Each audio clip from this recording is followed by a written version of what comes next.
ஆமா, ஓட்டு கேட்டு தான் வந்திருக்கோம். என்ன தப்பு? 60 வருஷமா ஓட்டு போட்டுக்கிட்டே தானே இருக்கீங்க. இந்த வாட்டி எங்களுக்கு தான் போட்டு பாருங்களேன். உன் தலைவனை நான் ஜெயிக்க விட மாட்டேன். என் நெஞ்சில் குடியிருக்கும் 2 பேருக்கு நடுவுல தான் போட்டியே. ஒன்னு டிவிக்கு, இன்னொன்னு டிஎம்கே.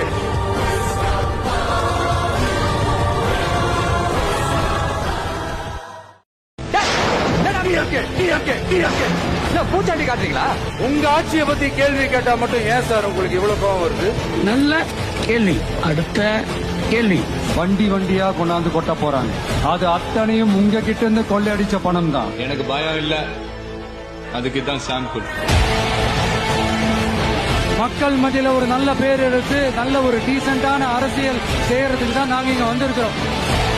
பார்த்துக்கிட்டே இருங்க, அடுத்த வருஷம் இது வரைக்கும் தமிழ்நாடு சந்திக்காத ஒரு வித்தியாசமான ஒரு தேர்தலை சந்திக்கும்.